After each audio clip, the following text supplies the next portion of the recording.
Olá, tudo bem com você? Eu tô muito bem. Até parece que eu tive um recesso aí da minha coluna, né? Mas a vida acaba ficando um pouquinho corrida, né? E a gente acaba tendo que escolher uma coisa ou outra. Felizmente, tô de volta. Talvez não tão feliz pra vocês, mas muito feliz pra mim, né? E hoje a gente vai voltar com um assunto que é uma das minhas paixões, que é o mundo dos chás, né? Como vocês já sabem. E olha, hoje a gente vai conversar sobre um chá muito especial mesmo, tá? Por que ele é tão especial? Porque a árvore, né, que fornece esse tipo de chá, ela pode datar de até 2.000 anos atrás, tá? Então, árvores de 2.000 anos, né, até 2.000 anos, podem produzir este chá. Olha só que legal. É claro, né, talvez você já saiba, talvez você não saiba, talvez você esteja dando um palpite aí, que, né, eu tô falando do Oolong, né? Quem sabe você já ouviu falar sobre ele, ou talvez não. Se ouviu, se não ouviu, fica aqui para essa conversa, que hoje eu vou explicar um pouquinho sobre esse chá milenar, maravilhoso e famosíssimo. Então vamos lá, né? Na verdade, o Oolong, assim como diversas outras famílias de chá, vem derivado da planta, né, de uma única planta chamada Camellia sinensis, né? Vocês também já ouviram eu falar sobre essa planta aqui. E o oolong é realmente uma das famílias, né, de chás produzidos através da Camellia sinensis. Vocês já ouviram eu falar também sobre os processos, né? Alguns processos do chá preto, do chá verde. E hoje a gente vai falar um pouquinho do oolong, né? Por que ele muda? Qual que é a diferença dele pro chá verde, pro chá preto, pro chá branco, né? Então vamos iniciar a nossa conversa.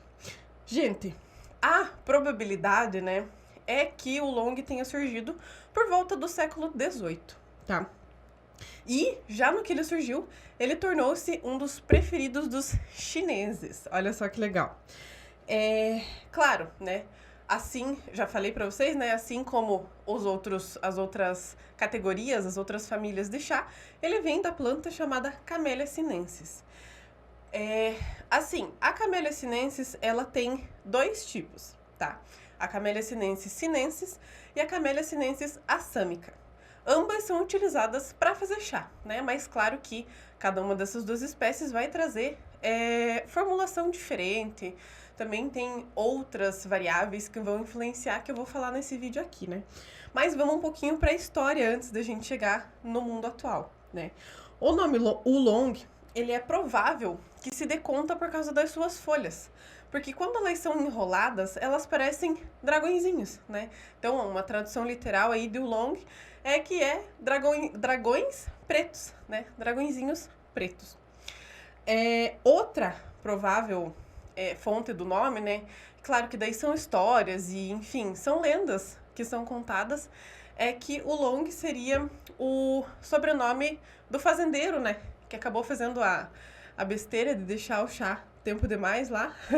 Já vou contar pra vocês como que surgiu o Long, né? E outro nome pro Oolong é chá azulado, né? Porque algumas das variedades de oolong que você faz, quando você infusiona ele, o licor fica com uma cor azulada. Naturalmente, né? Sem adicionar corante, sem adicionar nada. Ele é naturalmente azul. Olha que bonitinho, né? Então, tem aí essas três variações de possíveis inícios de nomenclatura do oolong, né? Claro que a gente não sabe, né? Mas tá aí, cada um aceita a que achar que é melhor, né? Não se sabe também exatamente aonde surgiu o oolong, mas a probabilidade é que ele tenha surgido na província de Fujian. E vocês vão me ouvir falar bastante de Fujian, porque Fujian é uma região que produz muito chá mesmo, e de diversos tipos, né? Então vocês vão me ouvir falar bastante de Fujian. Ele fica no sudoeste da China, tá? E, segundo a teoria mais aceita, foi lá na dinastia Qing, né? Que é de 1644 a 1912. Então, ele é um chá relativamente novo, feito com árvores muito milenares, tá? E como é que surgiu o oolong, então, né? Reza a lenda ali, né? Que um produtor deixou as folhas tempo demais oxidando, né? Ele fez ali a besteira. Também, claro, naquela época tinha a disputa territorial, né? era muito forte ali naquelas regiões, então às vezes o pessoal, o povo da aldeia mesmo, era obrigado a fugir e depois voltar. E numa dessas aí, o produtor acabou esquecendo, né, as folhas no meio de um dos processos lá, e quando voltou estava oxidado demais, né? Claro, acabou sendo um erro certo, né? Um acerto errado, como você quiser chamar, porque acabou se tornando muito popular o oolong na China. Claro, se você nunca provou um oolong, ou se você provou um, dois, poucos, eu quero que você tenha em mente uma coisa. O mundo dos oolongs, né, é a parte do verde, a parte do preto. Mas o mundo dos oolongs em específico, ele é um mundo tão vasto, mas tão vasto, que hoje você vai experimentar esse aqui, ó. Ah, hoje eu vou experimentar esse. Amanhã vou comprar esse mesmo saquinho, mas ele já vai ser de colheita diferente, né? Do mesmo lugar, do mesmo tudo, mas vai ser colheita diferente. Então ele já vai ter outro sabor, vai ter outro aroma, tá?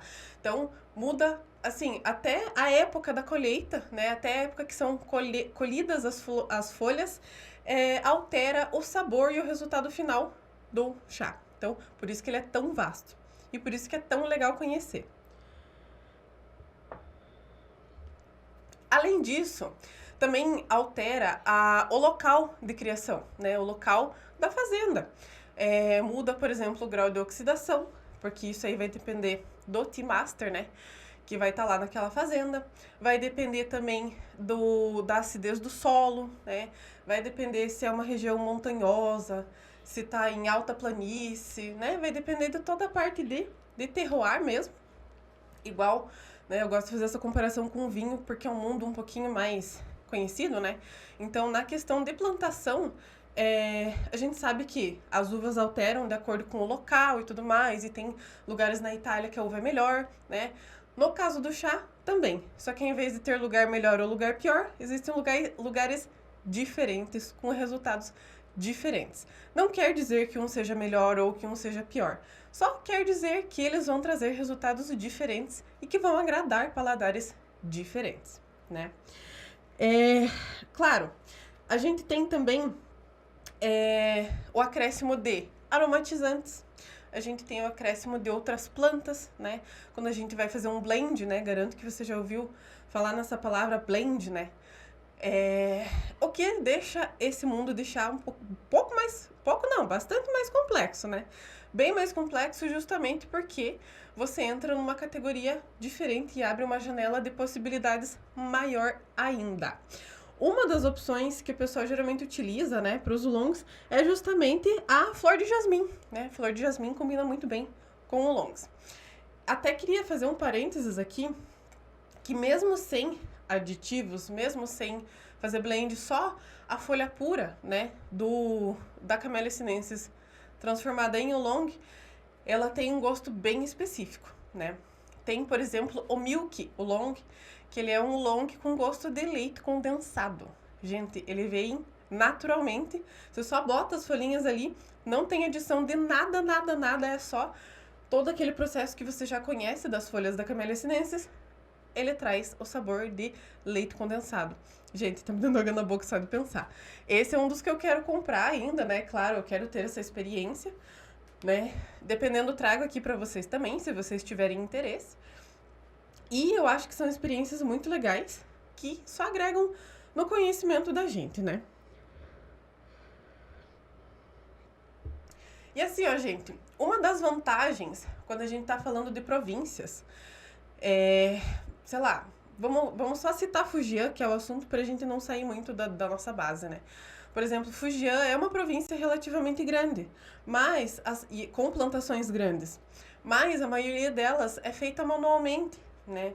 Então, você vai ver lá o pessoal fazendo a colheita manual, você vai ver eles fazendo toda a parte de oxidação manual, né? O enrolamento das folhas, é tudo manual. Dificilmente você vai encontrar uma plantação que realmente tenha equipamentos, né? Maquinários, que seja algo mais mecânico. O que isso traz de diferente para o nosso chá? Ele traz aquela particularidade, né? É a mesma coisa que você comprar um alimento processado e você comprar um alimento ali in natura, né? Você sente a diferença no sabor, no aroma, né? Na qualidade também. E é claro, quando ele vem dessa forma, né? Quando o chá, ele vem de processos manuais, inteiramente manuais, eles acabam se tornando um pouquinho mais caros, mas eles são exclusivos, né? Então, esse que é o legal. Você vai ter, claro, hoje eu tenho a colheita de primavera do Oolong lá, de Fujian, e daí ano que vem eu vou ter a colheita de inverno e bababá, sabe? Então, cada colheita vai ser diferente, mas todas elas vão ser manuais. Nesse caso aqui, do exemplo que eu tô me referindo, tá? E a diferença entre o Oolong e o chá verde, o chá preto, né, enfim, é que ele passa por um processo a mais, além da oxidação, além do enrolamento, além da retirada da maior parte de água, né, da maior parte de umidade que tem nas folhas, ele passa por um processo a mais, tá? E é justamente isso que torna tão específico e tão diferente o Oolong. Olha que loucura. O Oolong, ele é torrado, né? Depois de passar por todos esses processos, ele é torrado em um negocinho chamado wok. Ele é tipo uma panela, assim, como se fosse um disco de fazer bife, só que ele é mais fundo e ele é feito em cima de carvão. Então, você primeiro aquece o wok, né, com o carvão embaixo e tal, e daí com a mão você vai lá e vai enrolando as folhas, né, com a mão, para retirar mais ainda a umidade e deixar mais enroladinho, deixar mais torradinho, né, enfim. E quando que tá pronto, Érica? Quando o Tea Master daquela plantação disser, tá? Então, também vai depender do Tea Master. Tem regiões, por exemplo, China e Japão, né, de diferença. O Japão deixa bem secas as folhas, né? A umidade do Japão fica entre 2% e 4%, enquanto a umidade da China já fica um pouco mais alto, até no máximo 7%, né? Então, vai mudar também de região para região. Vai mudar de Tea Master para Tea Master. E por aí vai. Vocês entendem como é vasta essa área de estudo, digamos assim, né? Essa área de chás, justamente porque ele varia das pessoas, né? Ele varia do solo, ele varia das condições climáticas que foram oferecidas naquele ano. Esse que é o interessante do chá.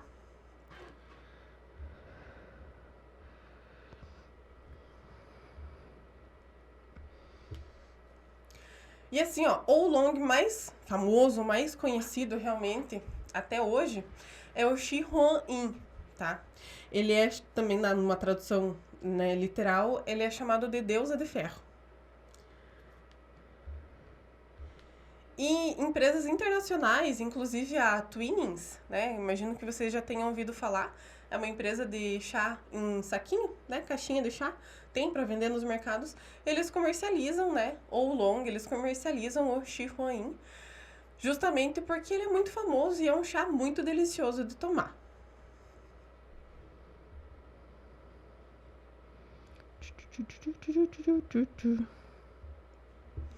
Gente, sem mais delongas, vamos provar o Oolong que eu trouxe aqui, né? Claro, eu quero trazer também algumas informações que são legais para você saber, principalmente quando você tá provando pela primeira vez um chá, tá? Assim, ó, o que é recomendado? Se você vai escovar os dentes ou vai comer alguma coisa, é importante que seja no mínimo 1 hora antes de você fazer a tua degustação, tá? Então, escovar os dentes, 1 hora depois você começa a tua degustação. Comeu coisa, né, almoçou, jantou, enfim, 1 hora depois você começa a tua degustação, tá? Por quê? Porque você precisa limpar teu palato, né? Outra coisa importante é você não estar utilizando perfume, né? Cheiros fortes, justamente porque eles alteram a nossa percepção de aroma e de sabor. Também é legal lembrar vocês que batom, no nosso caso, gente que é mulher, batom, gloss também interferem, tá? Tanto no sabor quanto no aroma, né? Mesmo que seja um batom sem cheiro, sem nada, ele ainda assim tem aquele cheiro característico dele. E quando você ingere alguma bebida ou algum alimento, você acaba ingerindo um pouquinho de batom também. Isso vai interferir nas suas papilas gustativas, Lembrando também que você pode fazer uma degustação na tua casa com o mate-leão que você tem em casa. Às vezes o pessoal fala, mas eu já boto lá no micro-ondas 5 minutos e tá bom. Não fica ruim, né? Não vai ficar ruim, mas pode ficar melhor, né? E essas dicas servem também para o que a gente já tem em casa, né? Porque a gente já está acostumado. Uma dica muito importante é você não utilizar a água da torneira, né? Água clorada, que a gente diz. A água com cloro, ela realmente altera muito, muito, muito o sabor do que você está fazendo ali. Então, a melhor água, né? A água mais indicada para você fazer um chá e realmente experimentar tudo que ele pode trazer para você é a água mineral, né? Água mineral de garrafinha, de galão, né? E às vezes o pessoal me pergunta, mas e a água do filtro de barro? Né? Ela é tirada o cloro. Sim, ela é tirada o cloro, porém, ela também tira, o filtro de barro também tira e altera a quantidade de alguns minerais que estão presentes na água. E isso não é interessante quando a gente está, né, tratando de chá. O interessante é que ele esteja naquele padrãozinho ali, igualzinho à água mineral, tá?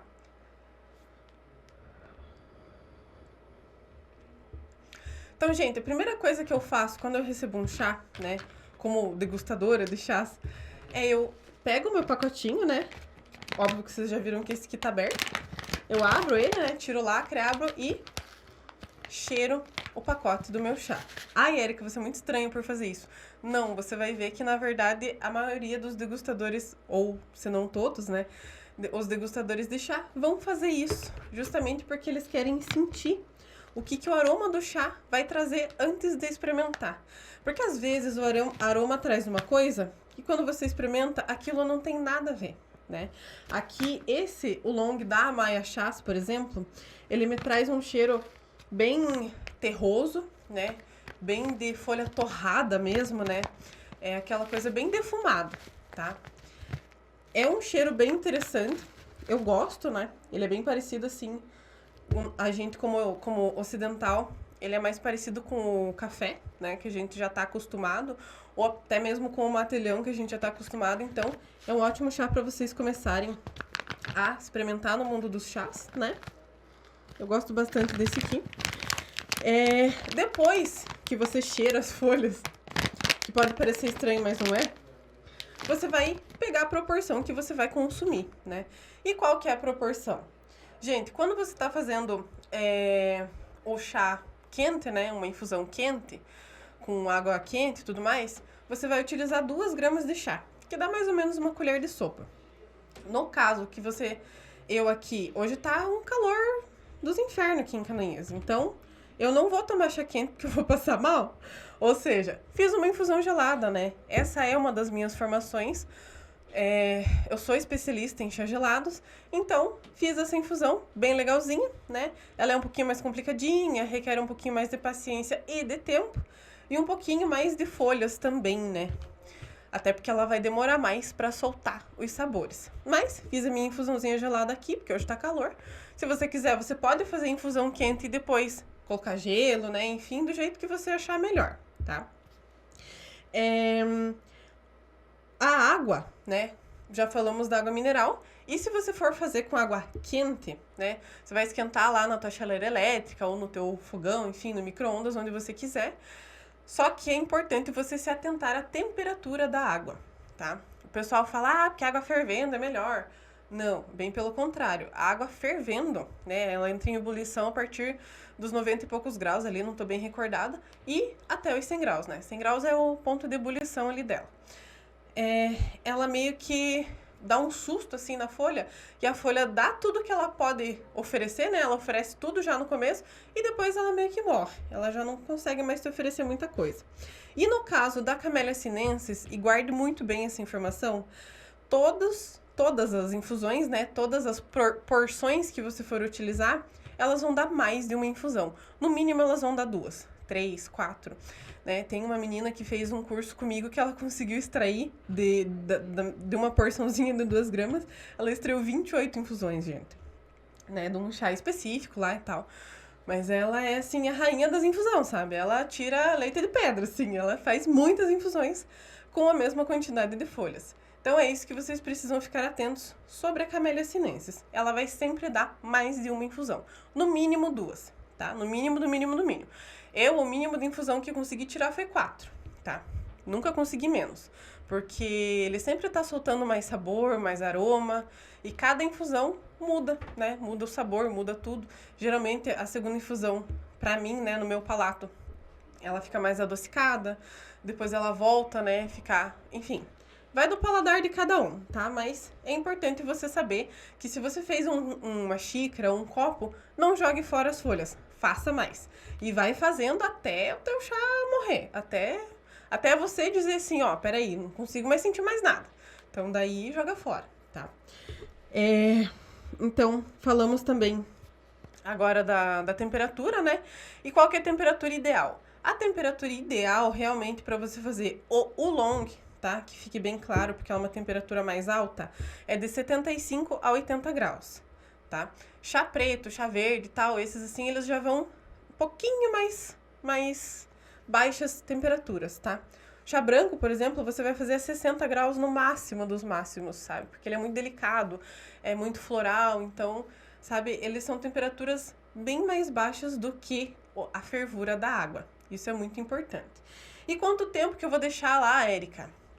Olha, geralmente eu, né, pro meu gosto, que eu gosto de gostos fortes mesmo, gosto de realmente sentir, eu deixo de 2 minutos e meio a 3 minutos e aí eu vou provando de 30 em 30 segundos para ver o que tá agradável ao meu paladar. Isso falando na infusão a quente, tá? Falando na infusão a frio, até a própria embalagem da Maia, na infusão a frio, ele diz para deixar de 1 a 2 horas na geladeira.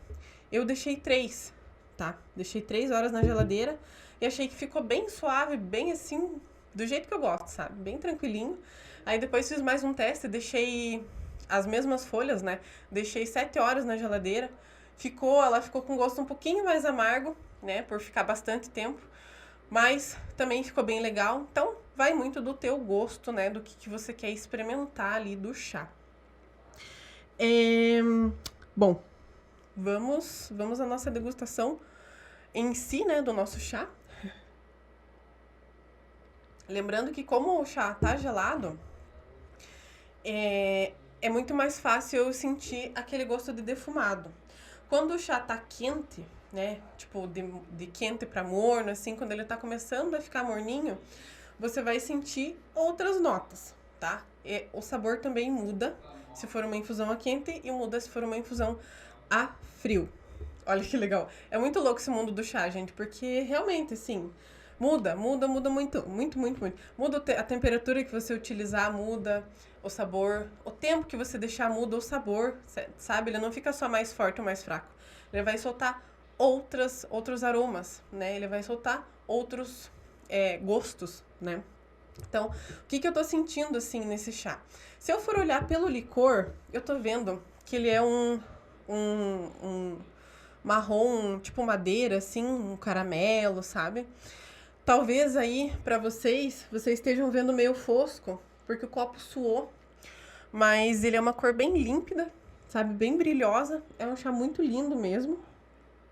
E o sabor dele, bom, o cheiro no copo, pra mim, ele é um cheiro muito parecido com o da folha seca. Só que ele é um pouquinho mais adocicado quando eu cheiro assim no copo, né? E o sabor dele...